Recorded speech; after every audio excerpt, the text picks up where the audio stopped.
You have found what lights you up.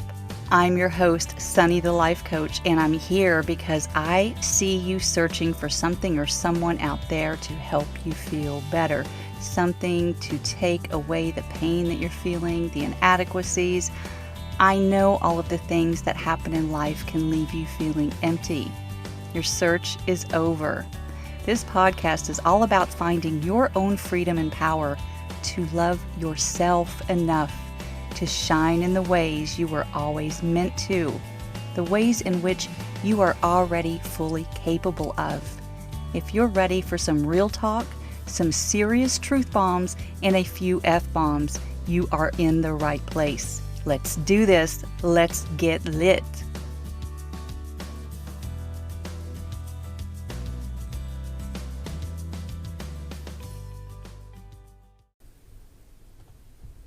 Hey there, welcome. Thank you for tuning in today as I have a friend joining me here in just a moment.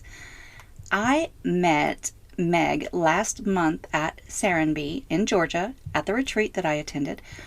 I keep coming back to that experience here because it was simply so amazing. Meg will share some of her perspective about it too. The coaching work that we do is very similar because she is focused on empowering women. I love it. And so many of the things that she said during that retreat resonated with me on a soul level that I knew within minutes of meeting her that I would want her to come on and share the wisdom that she has acquired on her journey thus far. We're all learning as we go. All of us. Still taking it in, running everything through our own filters, and coming out with all kinds of thoughts that likely aren't even serving us. What Meg is going to share here today is how impactful our subconscious can be.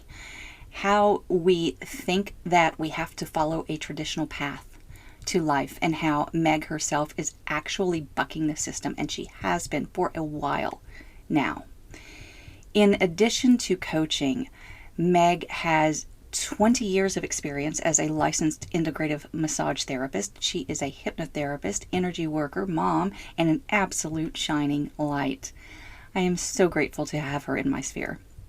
We had such a great conversation that toward the end, Siri even decided to join in. I thought about having that part edited out, but honestly, we had been talking about such heavy topics that having Siri start mouthing off at one point really had us cracking up, so I just left it in.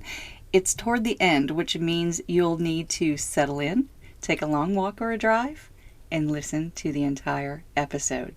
Here we freaking are. I hope you are ready to get lit up with all of the possibilities that Meg Lamm is bringing today. Let's go. Do it. Welcome, Meg, to the podcast. Thank you. Thank you for being here so much. What lights you up, my friend? What lights me up, Sunny, is empowering women, including myself, to choose from a place of authenticity and agency, as opposed to this place of shoulds and shame, right? So I feel a lot of women probably can resonate with that there's a lot of conditioning that happens in our society, and just in the world in general, right? And it's perhaps not intentional, but we take it on. And I think from that space, we start choosing based on what we believe other people will approve of or think is good or make them happy. And in that, I think we get lost in what is truly an authentic choice for ourselves. And so I am so excited to be working with women, doing this work myself, and just really moving from that space. Oh my goodness. I love this so much. I really love this so much. Let's talk a little bit more about conditioning for, because as you know, we've had some conversations on the back end about do most people understand even what that means? Right. What does that And mean? do they? Right. I think that there's just um, programming. And I think that if we aren't necessarily aware, it becomes very easy to look at ads and movies and books and magazines and, TV shows, and just that's a standard that we set for ourselves, that this is how people should behave. And note the air quotes, Mm-hmm, mm-hmm. this is what is good. This is what is bad. This is what is desirable. This is what is acceptable. And I think if you don't have a good sense of yourself, your center, it's easy to start really comparing ourselves, right? Like to what's out there, instead of having a good sense of what feels good in here. And even, I mean, it comes from our families too, right? And our Yeah. parents, and it's not intentional. I don't think it's intended to make us feel bad or question ourselves, not the familial aspect necessarily, right? Like, of course, everyone is doing the best that they can with what they have. And it just, I think we just get into a place where we start second guessing ourselves frequently because of the conditioning we receive. What's your understanding of conditioning? Well, I think I appreciate you bringing up the familial aspect, because Mm-hmm. I think that in what I see now, of Mm-hmm. course, is very different than what I saw then, Of right? course. Right. Absolutely. And I think that's what Absolutely. we need to start talking about a little bit more, is the fact Mm-hmm. that our perspectives change and they shift over time with, what we learn and the people that we meet. Oh Yes. my God. Mm-hmm. Oh my God. The And fact that, following, yes, yeah. oh, I'm sorry, following those little breadcrumbs, right, throughout our Mm-hmm, lives mm-hmm. that lead us down a different path Yeah. away from where we our beginnings, Mm-hmm, perhaps, mm-hmm. and that's okay, and that it doesn't mean that we're abandoning our family, or That that they anything won't. has gone wrong. That Yes. anything has gone wrong. Yes, All right. exactly. That we are wrong, that we are making the wrong decision, that kind of Mm-hmm. thing. But that is what we have been told Mm-hmm. when we were brought up. Oh, let's back it up. Let's back this up. Let's back this up.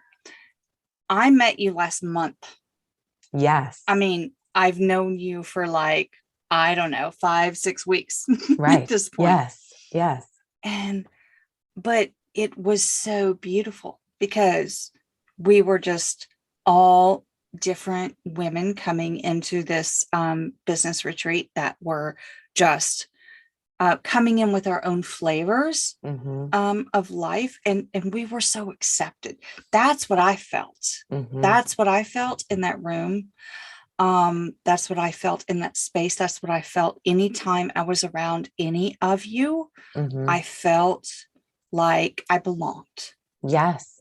And Right. not only accepted, encouraged, Encouraged. encouraged to be this version of Yeah. who we're stepping into now and what it is Mhm. we're pursuing. Yeah. I think everyone there is in hot pursuit of a new version of their lives, right? Yeah. I mean, and not just like, oh, well, that's a good idea. No, we're not in that stage anymore. We're in the woo, I'm ready. Let's go Let's stage. go. Let's Yeah. go.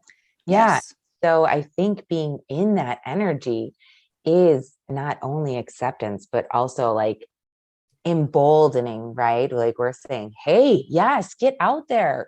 I love hearing what you have to say. Share that with the world. So many people are going to benefit from, Yeah. from what all these women are pursuing. Yeah. I mean, it's so amazing because there were so many of us that are so vastly different, yet there's, Mm-hmm.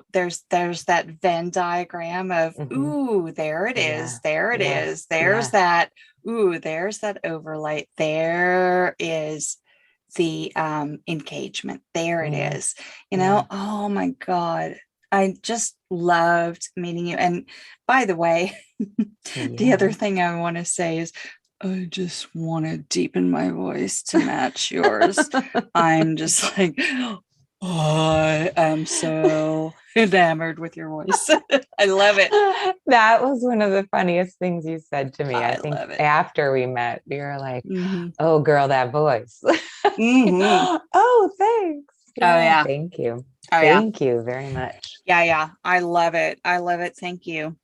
Thank Perhaps you. it's yes, and I will gladly work with you with hypnosis. I do hypnosis with people, Yeah. and I do customized audio hypnosis for people, and then I also do live sessions, one-on-one, in person, or via Zoom. Mm-hmm. Um, and I think that could be that's something that weighs in my favor heavily, I think, in that I work, would agree. I would because it agree. I just mean, I've heard some things, I've heard some compliments on my voice, but yours is yeah. just like, I mean, to me, yours is like it gets right to my soul. It just does. And I mean, Yes.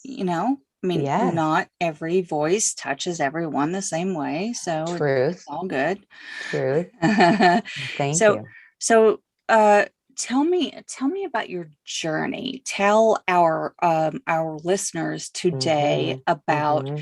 your journey and what all you are into. Because when I talk about, I went to this retreat, this business retreat. Mm-hmm. I think listeners are envisioning a bunch of life coaches, Yeah. and it's more than that. It was Yeah. a bunch of healers and Reiki masters and yogis and massage therapists and um, hypnotherapists. Yeah. And And you people are, just ready to take, like we were saying, that yeah, next step yeah. in their business in terms of, so it was a business retreat, but it wasn't only, like you were saying, Mm-hmm. yeah, for coaches. Mm-hmm. All right. So my professional journey began 21 years ago with body work. So I lived in Colorado at the time, and I am born, raised in Illinois. My whole family was here, but after college, I decided to move to Colorado for a short time.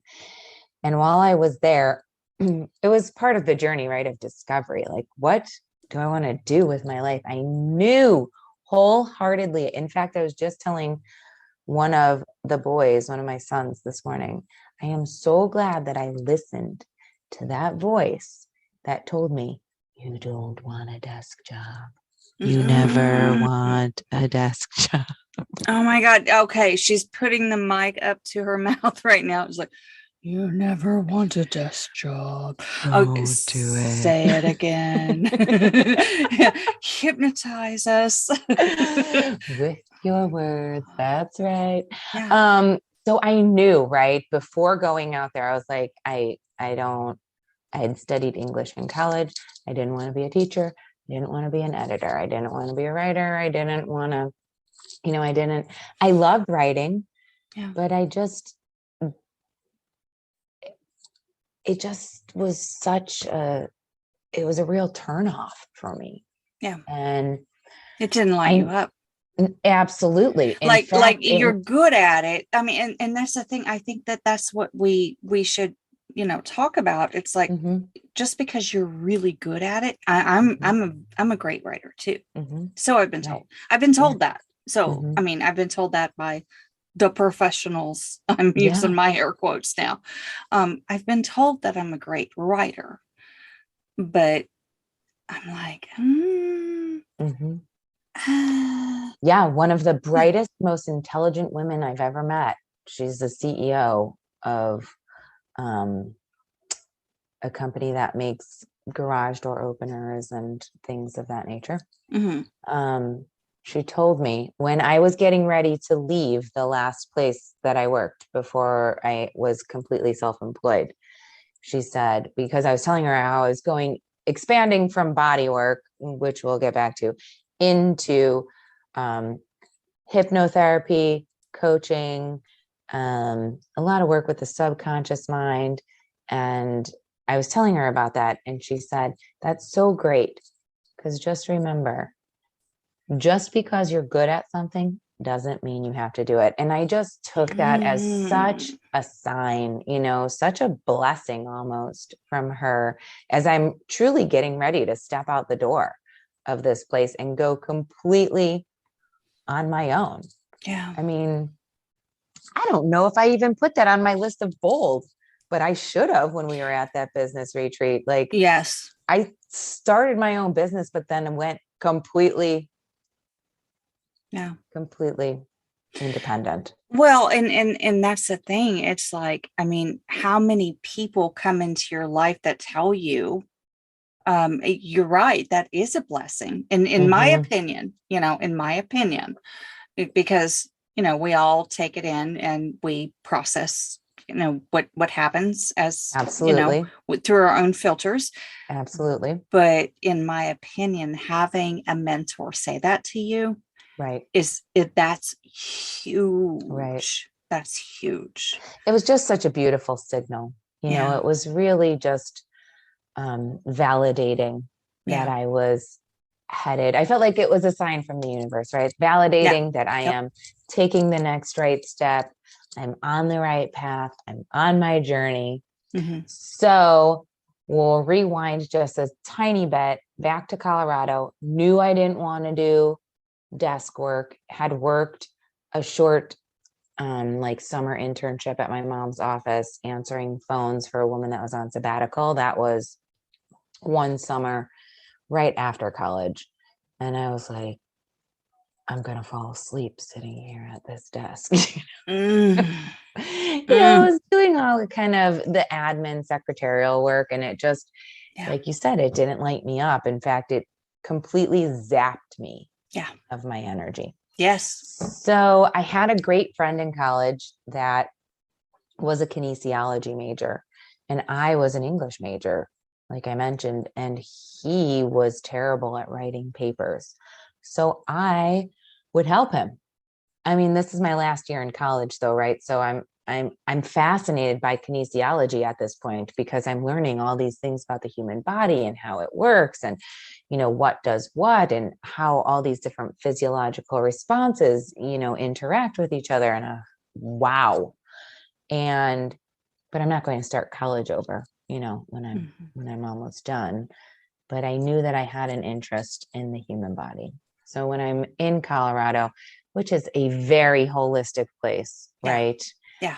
I'm mulling all of this over still, and I'm thinking, I don't really want to go to medical school, and I don't really want to be a nurse, because I think that that's very traditional in terms of kind of masking a pain with a medication, or perhaps performing a surgery that might not be necessary if we could get to what the root again of the problem is, right? So I met a man there. He was a massage therapist. I met him because he worked on me, and he told me about his journey as a massage therapist and how he felt it really addresses pain from what could be causing this pain, not just how can we make this person feel better in this moment. Right. What's the more global issue here? Like, what's happening? So I'm also curious by nature. So that really lit me up when he talked about that. That excited me. And I was like, I'm going to go back home and go to massage therapy school. So I did that. I got married, I had some kids, and I took a break during that time from massage therapy. I stayed home with my kids for a while until my youngest child was 5, and then I went back to work. Then I worked with some chiropractors. I worked with some women's health physical therapists, really amazing work there. And then, you start learning more and more, right? You start finding little niches, and I did some energy work. And then, I'm still on this path of discovery. And now I'm working for a place, or I was, after I worked at those two places. In the process of that, I got divorced. And then I knew that I needed to get a full-time job because I wanted to do something where I could support myself, my kids, have a home, all those things. And so I went to work for a place called Delos Therapy. Shout out to them. They are truly innovative and revolutionary when it comes to their method. And I learned a ton. And because I'm still learning and still curious while I'm there, I start looking more and more into, well, what is the root cause of pain and suffering? Not necessarily physically, but in general, like our minds cause a lot of that, right? Our thoughts. And so even before I went to work at Delos, I started reading people like Joe Dispenza, Bruce Lipton. I was listening to a podcast regularly about the subconscious mind and the power of it, and how it really does control 99.94% of what we do. And I was like, whoa. And what is in that part of us, that it's not in our conscious awareness, what's in our subconscious mind. It's been there for so long.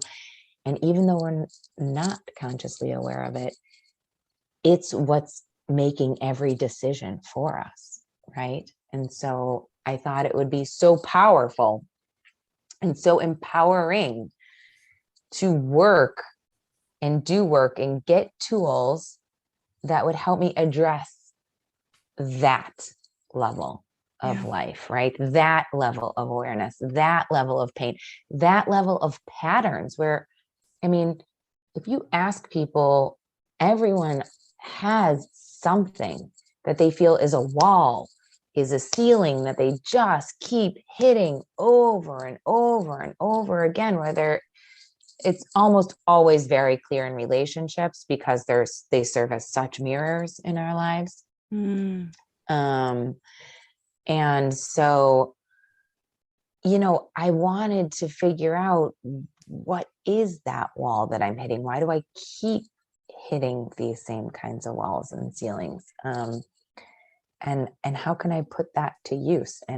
So then what evolved from that was me leaving Delos Therapy, me practicing body work on my own there, in my own space, in my own office, and then evolving into this world of coaching, and now specifically women's empowerment coaching. And it is just exciting. It's exciting because for me, I think I might have a little bit of a different take on what that is than perhaps some women. But for me, it means we cannot be victims of our own choices or circumstances or whatever, that is, and be empowered at the same time. It's impossible. If you're a victim, then you're saying that someone else essentially, I'm not saying people aren't victimized, trigger warning. I get all that. Language is very tricky these days. Yes. I get it. Right. I'm not saying that. I'm not saying bad things don't happen to people. What I am saying is we always have a choice, especially even if you were victimized in the past, you have a choice now about how you're going to allow that or not to be what runs the show, to be what runs your life. I want women to come from a place not where they feel like they're, where we're struggling and everyone's against us. And I want to come from a place where we're like, this is me. And I do choose to be here, and I am choosing these words, and I am choosing this relationship, or I am not choosing this relationship, or I am choosing to not behave in this way in a relationship anymore, or just, and it's so exciting. It's so exciting for me because it's possible. And I know because I did it, I went through that. This is so good, Meg. All right. Thanks. Oh my goodness. There's Yeah, that was a lot so of words. much. No. You did amazing. I just have to, it's not exactly like I'm taking notes over here. I'm just absorbing your words. And a couple of things that I'm thinking about here with what you said Mhm. are like, okay, first of all, body work.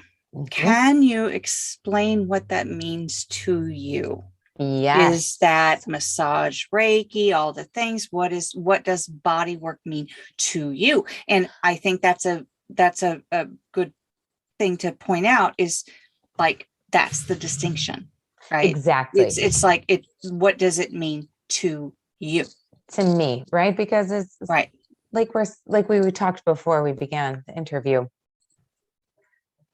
Everyone has their own perception. Everyone is truly living a reality that is distinctly their own Mm-hmm. because of the filters we have, because of our past experiences. We are each living our very own version of reality. Yeah. And so, yes, people have different definitions of what things mean to them. For me, body work means, yes, some traditional massage, so what everyone probably identifies as massage. I also do very specific body work where I am addressing very painful points or points that have like been a chronic issue for Yeah. people. Yeah. And it's very important for me to mention that always there is an energetic exchange in there, Yes. right? Yes. So Thank the you. Yes. moment I come into a space with, well, even now, like you and I are definitely Mm-hmm. exchanging energy. Yeah, we are. Mm-hmm. Um, Yeah.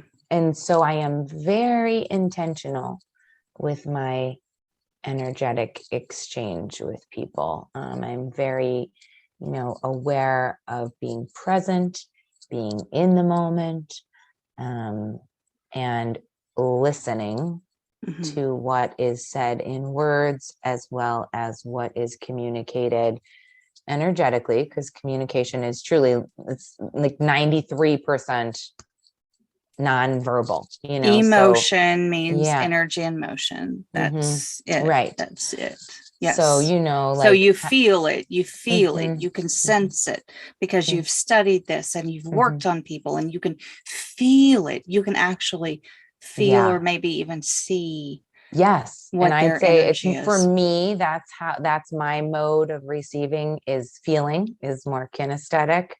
Mm-hmm. Um, and even I feel things in my body. Yeah. Um, and then that might turn into a thought. But yes, I receive through feeling. And Mm-hmm. I would say, you mentioned, yes, I studied, and yes, I absolutely have, and even beyond school, right? Because you just become very interested, and so you become invested in these parts of your life. Right. Um, Even more than that, experience. I've been Mm-hmm. doing it for 21 years. So that's a lot of, that's a lot of exchange with people. And I'm so appreciative. I feel so blessed and so grateful for the people that share their lives with me And and that's trust me. so amazing. Yes. Thank you. Thank you for that. And I absolutely agree. By the way, I don't know if I told you. I may have whispered in your ear at one point over our Ooh. Hmm. over our time together. That my mom is an LMT. Oh no, So I didn't know that. yeah, yeah. So I completely get that. However, she's also been in that place of, you know, being widely unaccepted if you will. You know, I mean, Mm-hmm. think about it. I mean, Yeah, she's my mom. absolutely. So she tried to do this 20 years ago Mm-hmm. in, kind of rural places, Mm-hmm. which, Mm-hmm. I know that Tend a to be lot more of our, yeah, conservative in nature. right. And Mm-hmm. so, it just, it was difficult, and it was like, but I knew all along. I was like, all she wants to do is just give Mm-hmm. what she has to give, right? Exactly. That's it. She knew she felt a calling. She felt a Mm-hmm. ping. She's Mm-hmm. Mm-hmm. gifted. Mm-hmm. Yeah, I can really relate to that because I remember being a little afraid to tell people that I was going to be a massage therapist because it's unconventional, right? Like, Right. I mean, this is 22 years ago now that I went to school Right. for it. And, I Back remember, then, it's yeah, some like, of my family being like, what are you going to do? You're going to have insurance? Like, that's a big concern of a family that is, mhm. um, that's a big concern, right? Like, you're gonna have a 401k, you're gonna have insurance, you're Right. gonna, and Right. those kinds of questions, I know they're well intended, right? Yeah. People want to protect us in the way that they know how. So if we're going back to that same Mm-hmm. concept that The everyone has family their own dynamics, right? yeah, Mm-hmm. and Mm-hmm. everyone has their own reality, right? So Yeah. for that Yeah. person in my family that's asking me, Yeah. what are you going to do? Where are you going to work? What kind of job are you going to get with that? That's kind of weird, Meg. Like, where like people were very concerned, even though it was unspoken, you can feel these kinds of things, right? Like the sexual connotations that go with that Always, kind of work. always, always. We always have to bring up the happy ending Right. every time we talk about massage. I'm That's like, all. that's not funny, right? It's That's not. actually not It's humorous. not. It's not funny, and it's not reality for Right. 90% of you Yes. all. Of those of you who are actually out there on the Right. streets, if you will, on these streets, actually healing people. Right. And how many times have you been asked that? Oh, I don't even know. I think now Did you stop counting? I think now I just give off the energy that people know, like, I wouldn't ask this woman that question. Okay. It's not, Okay. perhaps at the beginning when you're, it's like a doe getting a fawn getting its footing, right? Like you're Mm-hmm. coming out of the gate and you're unsure and you want to be good. And you don't necessarily, and this goes back to something I said earlier, right? About empowering ourselves to move from a place of authenticity and agency. If I wasn't looking for that approval outside of myself at that point in time, when people were asking me those questions, I Yeah. would have had more wherewithal to be like, hey, buddy, like, I'm not even going to entertain that, or just walk away, Yeah. but you kind of laugh it off at first, like, it's Mm. Oh, yeah. anyway. So now I think I've come to the place where I know what I'm doing is not even close to that. And I mean, I'm so confident, right? I'm so sure Mm-hmm. of what I do. So And back to that energy thing. mhm, That's how you show up. You exactly. show up Hmm. to the table, if you will, with Hmm. that energy, with Hmm. that. Hmm. Like, I'm in charge. Yes. I'm in charge here. Hmm. Tell me what the problems are. Tell me your pain points. Tell me where Hmm. you want me to work. Hmm. I'm in charge. Yeah. I mean, and I would say even those are the only kinds of people I attract, right? I don't even Mm, attract anyone yeah. anymore that's coming into a space that might even Yeah. Yeah. consider that. Consider asking you that question. Yeah. Yeah. And because it's Yeah. so outside of my aura and my energetic being that Mm, and I get all of my business comes from referral and word of mouth. And again, just so blessed, so fortunate, so appreciative that's wonderful. for That's that. And so wonderful. I think that probably plays a big role in it as well, right? No, Like, I would agree with that. I would mhm, absolutely agree with that. That what the energy that you put out, I mean, mhm, it's a karmic thing, and absolutely. it's like it's recognizable. Like I recognized it immediately, just being in your space. Like before Thank we even you. spoke words, Hmm. I was like, oh, this bitch has it going on. I mean, she is not playing, but I love it. I love it. But Thank also, you. and when I say this bitch, I mean this caring bitch, Yes, right? right. Like I can tell people see that. Hmm. People see that, they feel it. Hmm. If they, if they, we, if we just take a moment to, um, to sit with it and Hmm. recognize people. Like I see people all day, every day. I mean, that's my new thing. My new Hmm. thing is just like, I'm just people watching. I'm Hmm. just everywhere I go. I'm like, okay, what's going on here? What's going on there? Yeah, What's happening? constantly assessing. Hmm. Yeah. Like, Hmm. um, but not Yeah, not you're not not curious. not too, yeah, just a curiosity, not too in depth, not trying to, dissect, but just a curiosity. I mean, I think that we would all be better served to take a seat in that at that table, the Hmm. table of curiosity, and Oh, and just say, oh well. what's happening here? Yeah. And just be open and curious as opposed to immediate judgment Yes. and how the person's different and how that means something bad and how that means that you can't possibly relate to them or they can't relate to you or that it means, I mean, I feel that there's a ton of divisiveness happening right now in this Hmm. world, Hmm. and it it's By like, design, Meg. It's by design. I And agree. that's the Just so thing. you It's know, by I design. design. Let's So, distract. Let's distract. hello. Let's distract everyone from Yeah. the real things and Yeah. just have them fighting about, Hmm. Who wore what to the gala, whatever. I don't know. I mean, things yeah. that, I mean, I'm sure people take a lot of these issues. They're very important to them, and I get that. And I'm not saying I'm not judging that either. What Right. I am saying is I don't see a lot of bridges being offered. I don't see bridges being built. I don't see people coming together or even wanting to come together. I Mm, see a lot of finger pointing. I yeah. see a lot of, if you're not with me, you're against me. And if, I think it goes even more than that, I think it's, if you're against me, I hate you, Yeah. or you're a bad person, Yeah. or you're wrong. Yeah.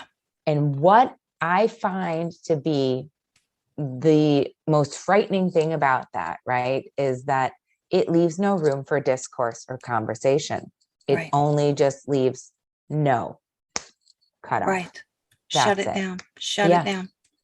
Whereas if we can be curious and say, like, what would it be like to be in that situation? Yeah. And what do we have in common? And Yeah. how do we want to be? Yep. How do we want to be? Like, so, and this is exactly where I am with this first step that I go to with working with women. Is a lot of us, as we were talking about with conditioning, right? The first step is to get very clear about what we do want. And as a result of, I don't know, you can call it people pleasing, quote unquote, if you want to, but all of this codependent way we Yeah. operate in the world of making sure everyone outside of us is okay with our choices. Are they going to be happy? Is it, you know, doing that, if we've spent so much time doing that, I think we've really disassociated from the part of us that is the little signal inside that's saying beep, beep, beep, beep, beep. This is what I want. Hey, 100% in agreement with you. It's like when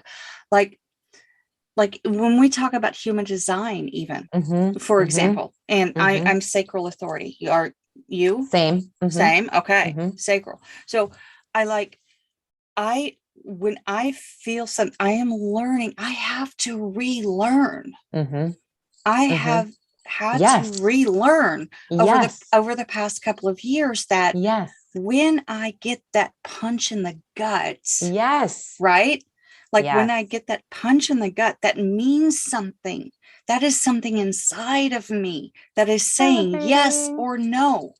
It is saying yes or no. It's a hell yes or a hell no. And that's right. Freaking immediate. If it's not a hell yes, it's a no. That's one of my favorites. If it's not a hell yes, it's a no. But that's immediately. But that's a sacral.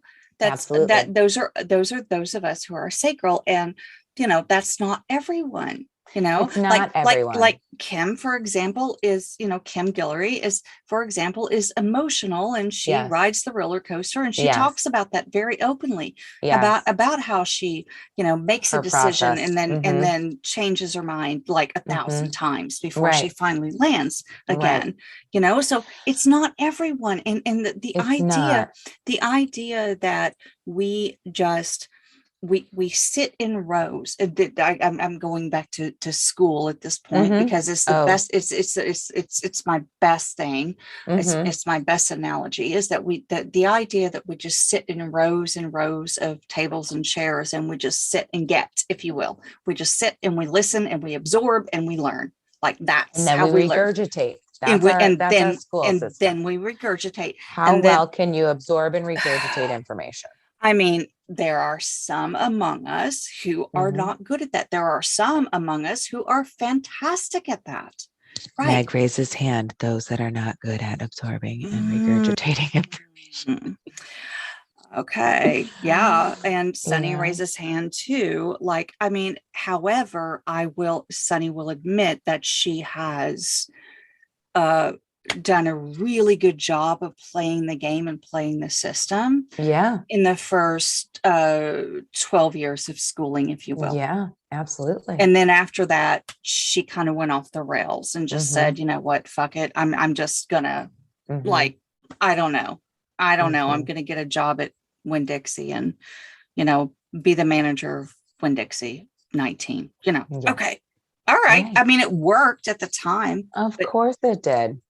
And so what you're saying is very important, because you had, you kind of neglected that part of yourself. I neglected that part of myself for my entire life. And that is what I think is it's an issue for women more so than men. I'm not saying it doesn't happen for men. I'm a woman, so I relate to women. I can say I've been through it with women. I can say I know what the process is. I can say I know.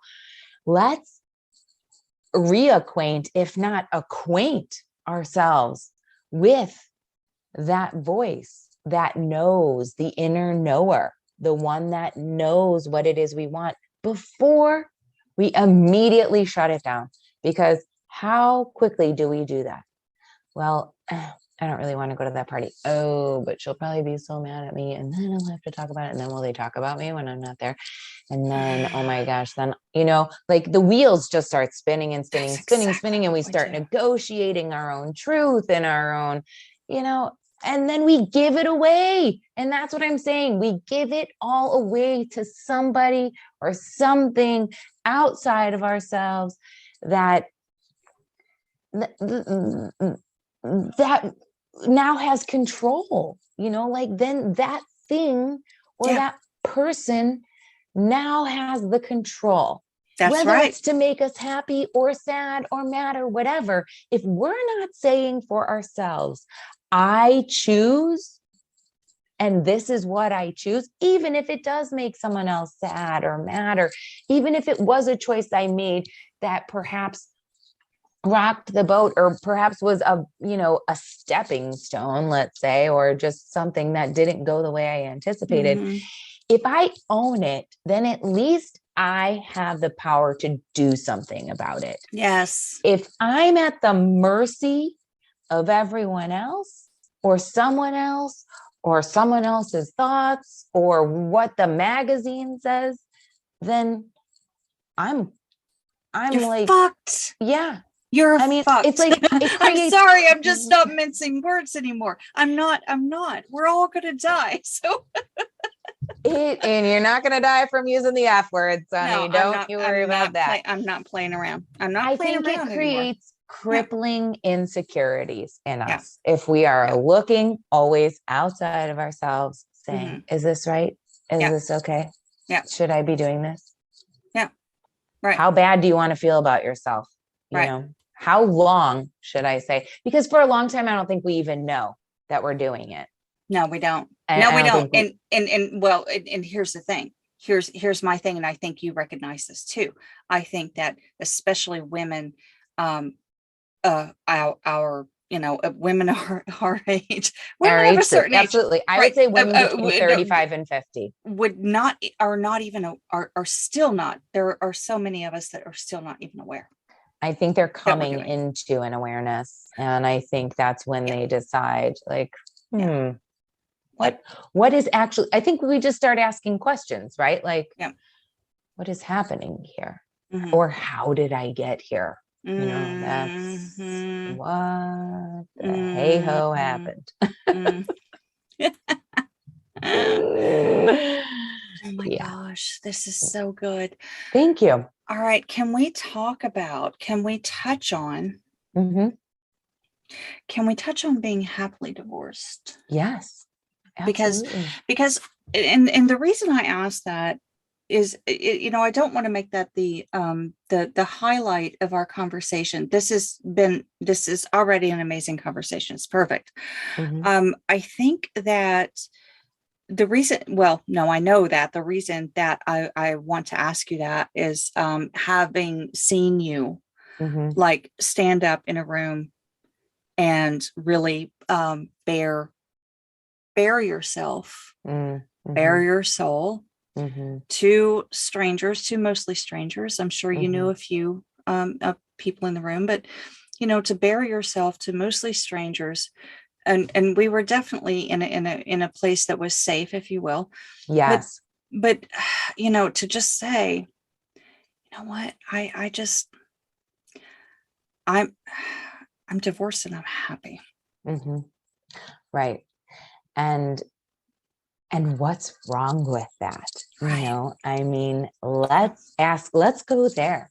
Yeah. What's wrong with being divorced and being happy? There's so much guilt and shame around getting divorced. And again, I think it's unconscious conditioning that we receive, right? That this quote unquote marriage is the only way you're going to be happy, the only way you're going to be fulfilled. I mean, look at the Hallmark movies, look at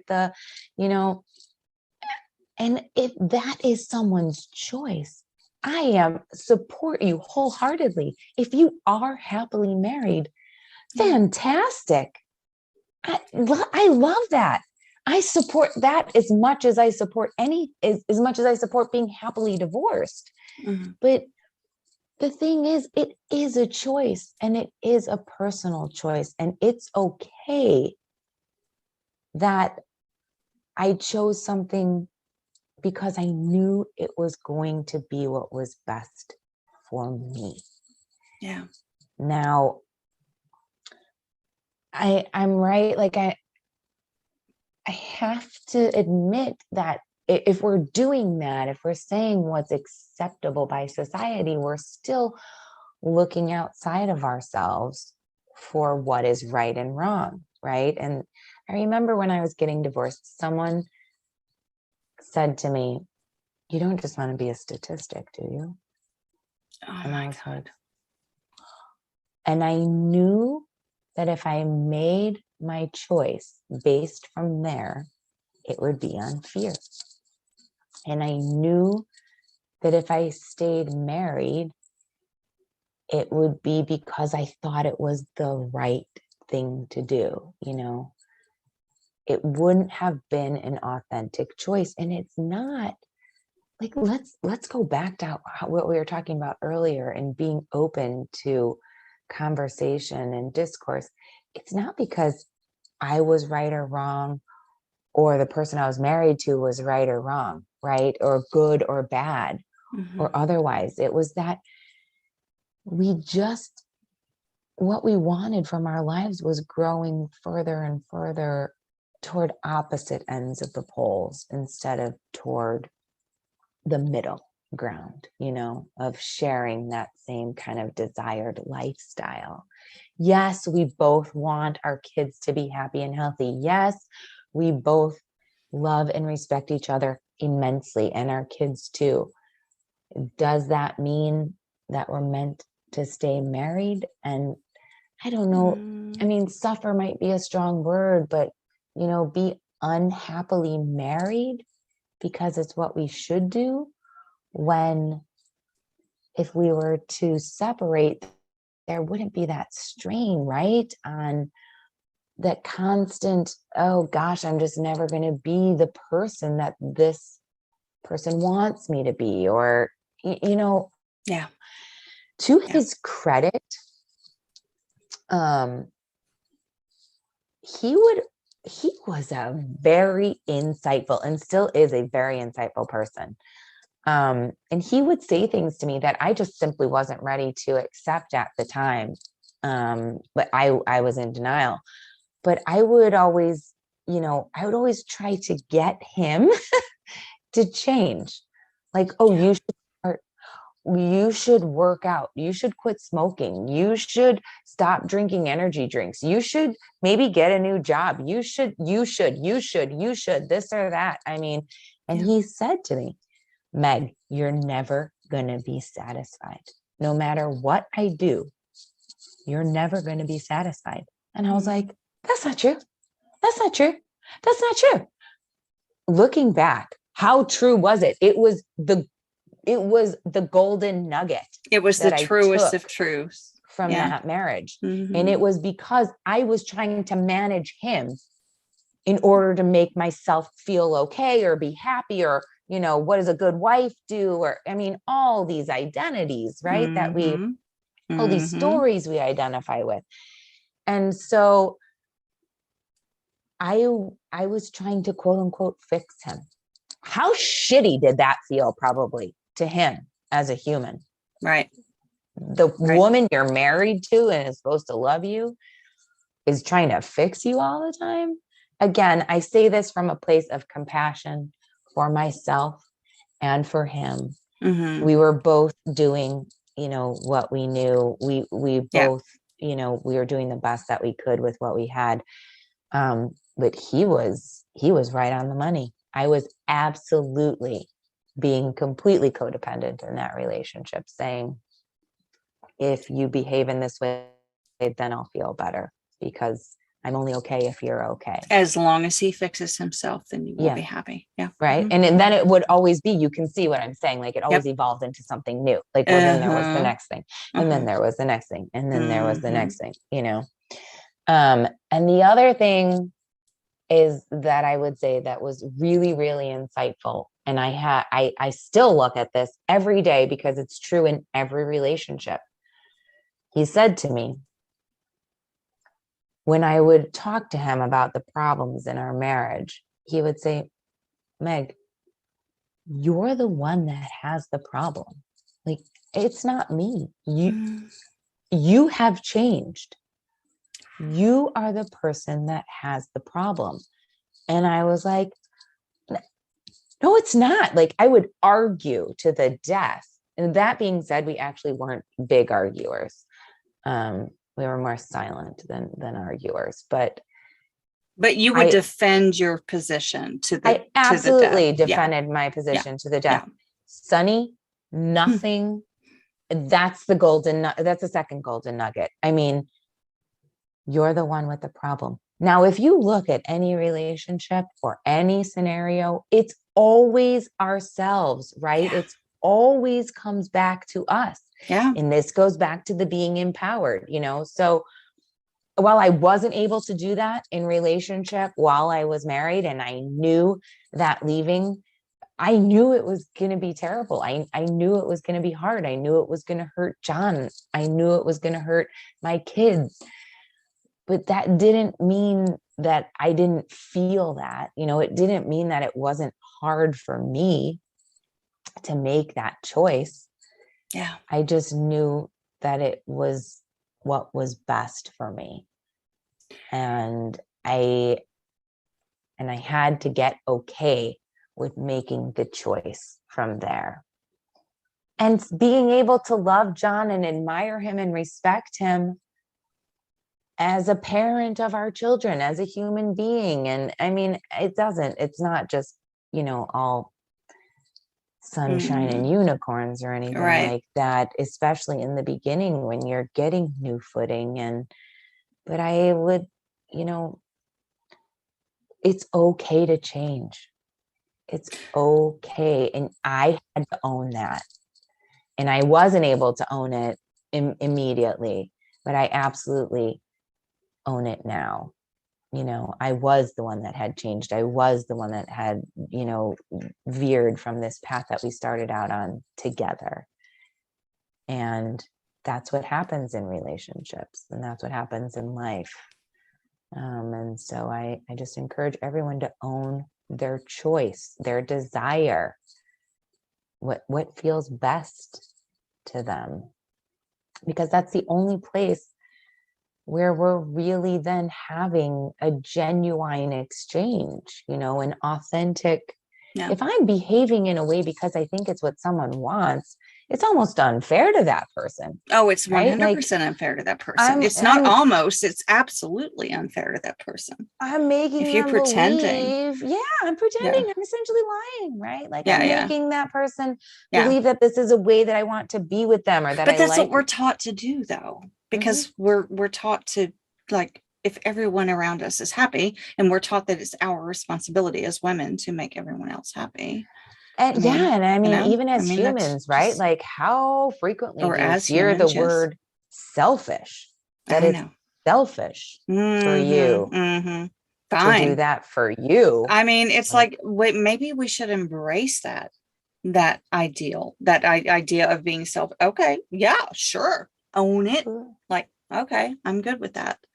I mean, we have to, or else it becomes very murky and muddled about where you end and I begin. And now, we have to get back to this place where we're very clear about what is us, who we are as individuals. Not that we have to put ourselves in a box and say, this is always where I'm going to stay.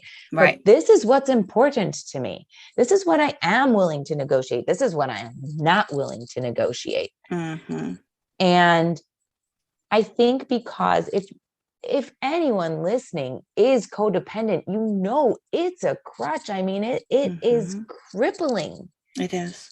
Because it's just a way of managing other people and never really having to own ourselves. And so if we start to do that, let's give it a different name. Let's call it empowered. Let's call it bold. Let's call it brazen. Let's call it authentic.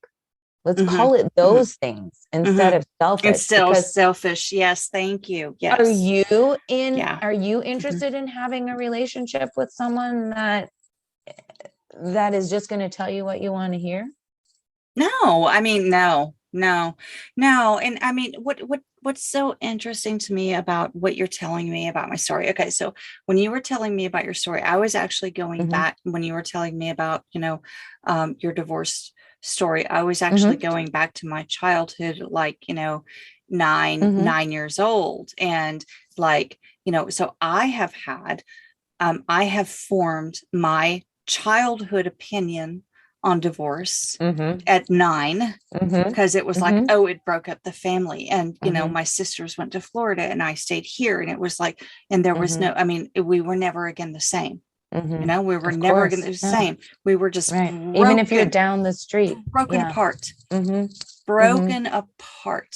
Mm-hmm. And I blamed my parents for so long, but I so appreciate you sharing that perspective, because I'm like, oh my God, did my mother at the time, not saying that it was, I'm pretty sure it was a mutual, Mm-hmm. a mutually agreed Yeah. approach, but I blamed her. I Mm-hmm. blamed her. Um, did she deserve Mm-hmm. to put herself first? Mm-hmm. You Mm-hmm. know?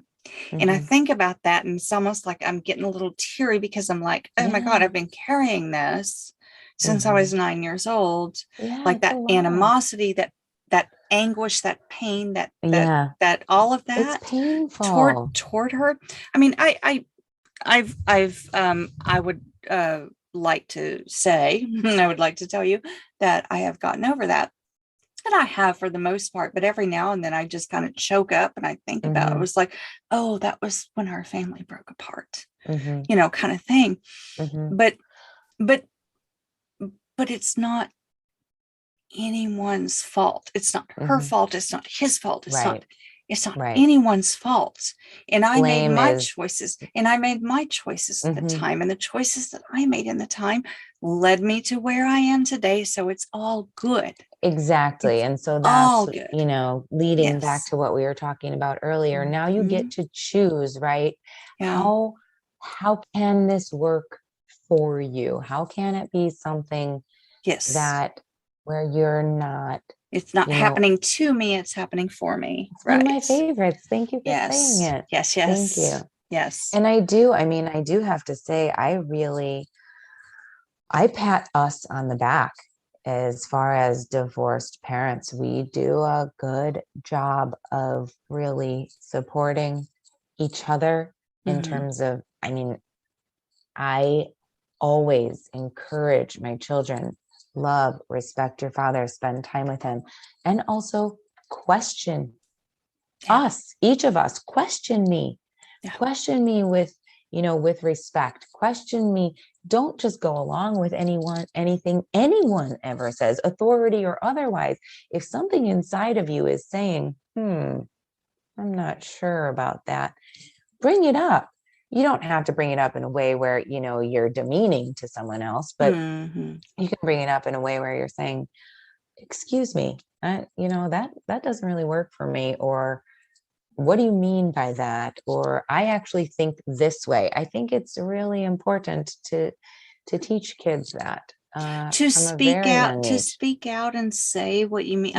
I mean honestly, and Hmm. challenge, Hmm. and just do that. And I mean, I encourage that with Connor, in like even the classroom. I'm like, if Yeah, you have absolutely. questions, challenge, ask.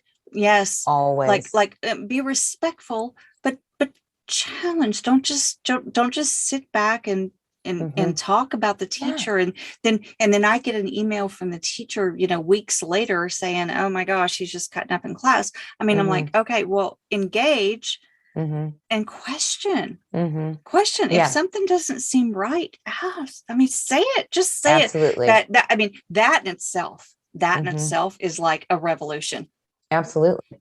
To So, just to just right. to just So, say what you mean, and exactly. and not Ask worry about it. always. Like, Yeah. these are rules to live by, that I live by anyway. Always ask Mm-hmm. if you're unsure, and if something doesn't seem right. And you have to be direct. You Yeah. have Yeah. to say what you want. Say exactly what you want. Exactly. Don't mince words. Don't beat around the bush. Don't try to freaking frame it And with, that's in it, right? I mean, Framing it is a big oh thing. God.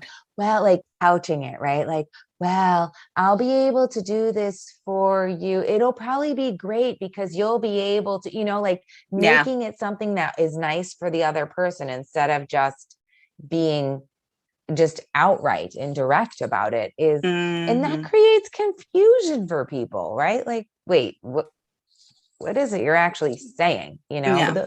the more direct we can be, the more clear we are about what we want, the more direct we can be, the more clear we are about who we are or what's important to us, our boundaries become more clear, right? Mm-hmm.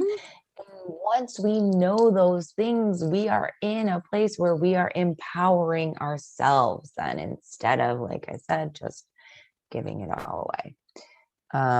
And yeah, and I think that, just kind of going back for a minute, I think that John and I have done a really nice job of supporting each other as parents and supporting our children together through life. I mean, we celebrate birthdays together and graduations and big things. And my message for my kids is always, we're very important. Dad's important, I'm important, and we both want to support you in your life the best way that we can. And while that looks very different for both of us, right? Like how each of us supports you as a child is very different in nature. We both ultimately want the same thing, which is what's best for you. And I mean, of course, that's what our parents wanted too, right? So everyone will have their own journey and everyone will have their own things that they have to work through as a result of, circumstances in their lives. Yes. And if I can be an empowered woman and be an example of someone that lives truth and authenticity and has agency and authority in my own life, then my hope is, of course, that they will adopt that same. It's healing the future generations. It stops here. It's that's right. We're interrupters. Such a beautiful thing. Oh my God, it's such a beautiful thing. I love you so much, Meg. All right, my love, any parting words? Oh my gosh. Talked about so much. How do we wrap this up? Anymore words. I know. I was thinking about what you just said, and I was like, okay, I just think that is such a beautiful note to wrap on. And I just think that it's a solid reminder for all of us that we do not have to carry on what our parents, our grandparents, our ancestors showed us what life is supposed to be, like what marriage is supposed to look like, right? Supposed to, air quotes, how children are supposed to be raised, how children are supposed to be taught, how all of these things. And it's like, I don't know, but right now, I mean, everything seems to be working pretty well in my world, so I'm good. Did it always work out fantastically through my childhood? Absolutely not. Did I survive it? Yes. Do I hold any animosity toward my parents for anything? Absolutely not. No, because I know, I understand that, and it takes us getting to adulthood ourselves. Absolutely. It doesn't matter. It doesn't matter how many times people tell us, but it takes us getting to adulthood ourselves to say, oh, now I understand. Sorry, could you say that again? I'm having trouble hearing you. What is that? I guess Siri just got engaged. That was great.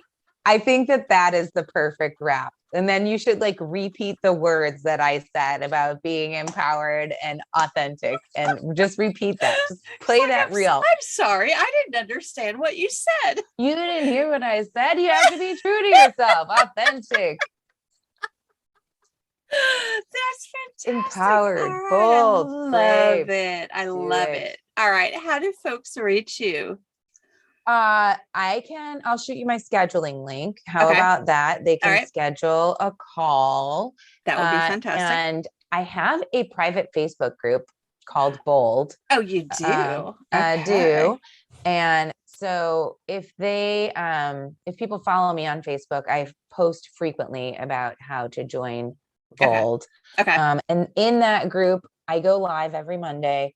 I talk specifically, I discuss issues around boundaries, getting clear, Mhm. making choices, choosing for you, codependency, all those things. So because people are on this journey of learning, oh, wow, Sunny, I didn't know I was codependent or had no boundaries until probably 4 years ago. I didn't know that. Oh, If you would have damn. told me that I had, that I was codependent, I'd be like, no, I'm not. I'm the most independent person I know. My Because I therapist haven't, told me that 15 years ago. What are you, yeah.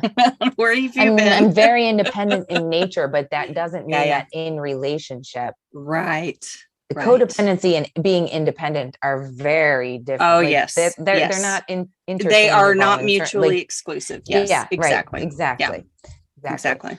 So I do that. I do the private Facebook group, and I'm hosting a challenge at the beginning of August. All So, right. and that will be a 5 days to bold challenge where people will learn to embrace these parts of themselves and then do one thing, right, that they really want to do by the end of that challenge. I'd say those are the best ways to reach me now. All right. I Follow me will on Facebook and then join the group if you want to. And then, of course, DM me. add all of your goodness to the show notes. Thank you. Thank you so much, my love. Thank you, Sunny. I really appreciate you having me. All right. Have a wonderful rest of your night. You as well. Thank you. I still have no idea how Siri chimed in. I truly don't. I think it was my phone, but I have no idea what activated her. I guess she just really wanted to be a part of the conversation. Yes, I'm giving Siri a gender identity. All of that aside, I hope you enjoyed the topics that we discussed and have some takeaways. I know that I have some. That energetic exchange is no joke, though.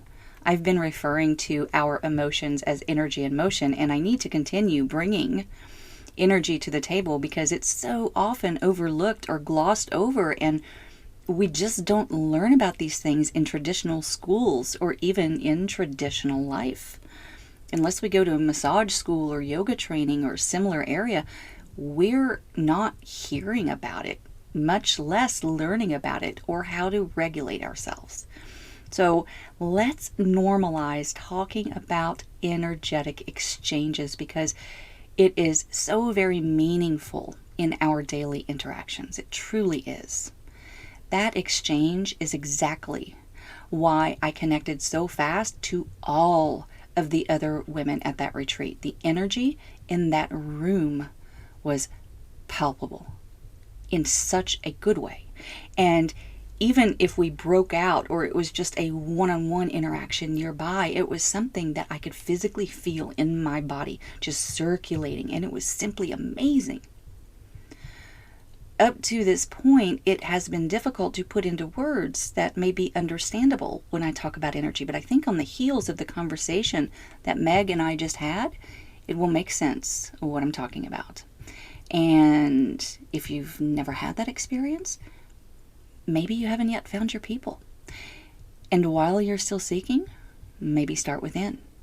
Because the better you know yourself, the higher, the more elevated your own energy is going to be. The people who are right for you may well be just drawn right in. Please check show notes for all of the ways to connect with both of us. Thank you for listening in today. Light up, shine on.